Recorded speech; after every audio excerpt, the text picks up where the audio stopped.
Fala pessoal, tudo bem? Estamos aqui para mais um vídeo do nosso Deus Não Está Morto. Hoje é o vídeo que vamos ler Marcos capítulo 3 e vamos falar de muitas coisas interessantes da palavra de Deus, amém?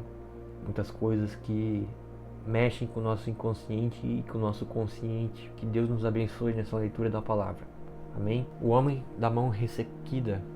De novo entrou Jesus na sinagoga. Estava ali um homem que tinha ressequida uma das mãos. E estava observando a Jesus para ver se o curaria em dia de sábado, a fim de o acusarem. E disse Jesus ao homem da mão ressequida: Vem para o meio. Então lhes perguntou: É lícito nos sábados fazer o bem ou o mal? Salvar a vida ou tirá-la?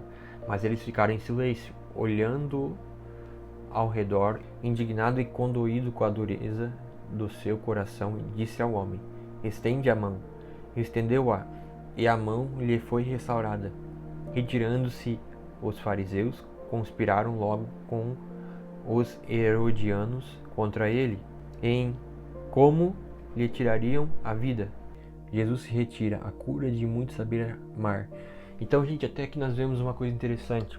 Jesus em todo o tempo seguia a lei de Moisés, mas não se preocupava com a religiosidade, sabe? Jesus era alguém que sabia como seguir a lei, sem esquecer das coisas mais importantes da lei, que é amar a Deus sobre todas as coisas e o próximo como a si mesmo. Então, Jesus fazia isso, ele cumpria a lei, mas ele também mostra como que o povo na época estava religioso, porque estavam querendo cumprir a lei e estavam discutindo em relação a fazer milagre ou não no sábado. E o sábado, ele era um dia de cultuar o Senhor no templo e tudo mais. E estavam querendo inventar se podia ou não curar no sábado, se podia fazer aquilo no sábado, entendeu? Estavam querendo seguir coisas que nem a lei de Moisés tinha para eles. Jesus se retira, a cura de muitos saber amar. Retirou-se Jesus com os seus discípulos para o lado do mar. Seguia-o da Galiléia uma grande multidão, também da Judéia, de Jerusalém, da Idumeia, da além do Jordão, e dos arredores de Tiro e de Sidom uma grande multidão, sabendo quantas coisas Jesus fazia, veio ter com ele. Então recomendou a seus discípulos que sempre lhe tivessem pronto um barquinho por causa da multidão, a fim de não comprimirem, pois curava muito, de modo que todos os que padeciam de qualquer enfermidade se arrojavam a ele para o tocar. Também os espíritos imundos, quando ouviam, prostravam-se diante dele e exclamavam: Tu és o Filho de Deus. Mas Jesus lhes advertia severamente que o não expusessem à publicidade. Então Jesus sempre que ele ia fazer um milagre, a gente viu isso também no Evangelho de Mateus, Jesus mandava as pessoas não falar sobre o que tinha acontecido. Muitas vezes ele dizia, não fala. E isso era um dos motivos que as pessoas mais falavam ainda, entendeu? O marketing de Jesus é diferente. Enquanto as pessoas de hoje em dia querem que a gente conte para todo mundo que as boas obras, Jesus preferia ficar na dele, entendeu? E deixar a recompensa ser toda para a glória de Deus. A escolha dos 12 apóstolos, os seus nomes. Depois subiu ao monte e clamou os que ele mesmo quis, e vieram para junto dele. Então designou 12 para estarem com ele e para os enviar a pregar e a exercer a autoridade de expelir demônios. Eis os 12 que designou: Simão, a quem acrescentou o nome de Pedro, Tiago, filho de Zebedeu, e João, seu irmão, os quais deu o nome de Boanerges, que quer dizer filho do trovão, André, Felipe, Bartolomeu, Mateus, Tomé, Tiago, filho de Alfeu, Tadeu, Simão, o Zelote e Judas Iscariotes, que foi quem o traiu. A blasfêmia dos escribas. Então ele foi para casa, não obstante, a multidão afluiu de novo, de tal modo que nem podiam comer. E quando os parentes de Jesus ouviam isso, saíam para o prender, porque diziam: está fora de si. Os escribas que haviam descido de Jerusalém diziam: ele está possesso de Beelzebu, e é pelo maioral dos demônios que expele os demônios. Então, convocando-os, Jesus lhe disse, por meio de parábolas: como pode Satanás expelir a Satanás? Se um reino estiver dividido contra si mesmo, tal reino não pode subsistir. Se uma casa estiver dividida contra si mesma, tal casa não poderá subsistir. Se, pois, Satanás se levanta contra si mesmo e está dividido, não pode subsistir, mas perece. Ninguém pode entrar na casa do valente para roubar-lhe os bens sem primeiro amarrá-lo, e só então lhe saqueará a casa.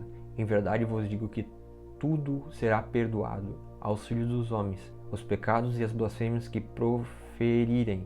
Mas aquele que blasfemar contra o Espírito Santo não tem perdão para sempre, visto que é réu de pecado eterno. Isto porque diziam, está possesso de um espírito imundo. A família de Jesus. Nisso chegaram sua mãe e seus irmãos, e tendo ficado do lado de fora, mandaram chamá-lo. Muita gente estava sentada ao redor dele, e lhe disseram, olha, tua mãe, teus irmãos e irmãs estão lá fora à tua procura. Então ele lhe respondeu, dizendo, quem é minha mãe e meus irmãos? E correndo o olhar pelos que estavam sentados ao redor, disse, eis minha mãe e meus irmãos. Portanto, qualquer que fizer a vontade de Deus, esse é meu irmão, irmã e mãe. Ou seja, olha que interessante isso aqui, meus amados. Olha que interessante isso aqui.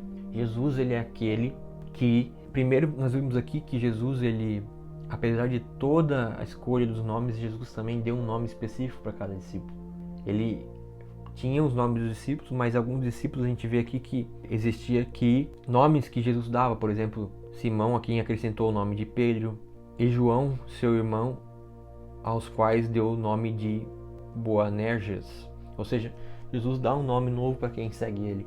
Então, quando nós somos encontrados por Cristo, não é que nosso nome lá vai mudar, mas espiritualmente a gente ganha uma nova identidade.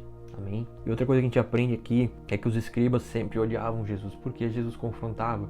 Então, se você for falar de Jesus, e se você for um cristão devoto hoje, você vai confrontar o sistema. Não tem como você ler a Bíblia, você querer ler a Bíblia, praticar a Bíblia e não confrontar o sistema, tá? Você vai acabar confrontando o sistema, porque a Bíblia é um outro sistema. A Bíblia é o sistema do reino de Deus. E esse reino aqui que nós estamos hoje é do maligno.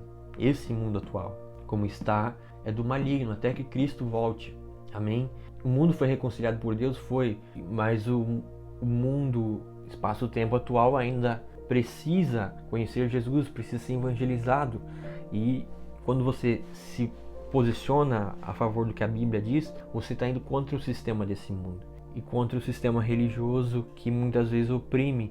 Por exemplo, a gente vê aqui que chamavam Jesus de chefe dos demônios, chamavam Jesus de Beelzebul, olha só, veja aqui, os escribas que haviam descido de Jerusalém diziam, ele está possesso de Beelzebul. Ou seja, os caras diziam que Jesus era endemoniado. Então veja, não se espante se você olhar e você vê que muitos cristãos não são bem aceitos em alguns ambientes. Não se espante com isso. Quando você se posiciona muito firmemente daquilo que está escrito na palavra de Deus, você confronta, você traz espada, você confronta o sistema. Então não se espante com isso. E outra coisa, Jesus fala da família. Veio as pessoas lá perto de Jesus, lá, a mãe e os irmãos, e ficaram do lado de fora mandando chamá-lo. Muita gente estava sentada ao redor dele e diziam, olha, tua mãe, teus irmãos e irmãs estão lá fora à tua procura. Então ele lhe respondeu dizendo, quem é minha mãe e meus irmãos? E correndo olhar pelos que estavam sentados ao redor, disse, eis minha mãe e meus irmãos, portanto qualquer que fizer a vontade de Deus, esse é meu irmão, irmã e mãe. Ou seja, quando a gente faz a vontade de Deus, a gente se torna amigo e irmão de Jesus. A gente se torna parte da família de Cristo. E então, nesse momento que a gente se torna parte da família de Deus, nós hoje somos irmãos e irmãs de Jesus. Nós hoje somos amigos de Deus. E Deus nos chama de amigos. Deus nos reconhece como seus amigos, assim como Jesus reconheceu aquelas pessoas que estavam dentro ali com ele. Os que estavam sentados ao redor disse, eis minha mãe e meus irmãos, portanto qualquer que fizer a vontade de Deus, esse é meu irmão, irmã e mãe. E qual que é a vontade de Deus? É a vontade boa, perfeita e agradável, que é o que? Seguir os ensinamentos de Deus, através da sua palavra, através do estudo sistemático da sua palavra, através do entendimento, compreensão natural da sua palavra. Amém? Então, Senhor Deus, obrigado por esse estudo, obrigado por ler Marcos 3 aqui comigo, Espírito Santo. Pai, nos dá entendimento nos próximos estudos, Pai. E que o Senhor seja exaltado em todos os estudos que nós estamos fazendo aqui, Pai, para a Tua honra e glória, Deus. Abençoa a vida de cada um, Pai, que a paz de Cristo reine em nossos corações, Pai, em nome de Jesus. Amém e amém. Valeu, gente. Bora para mais um estudo amanhã. Vamos!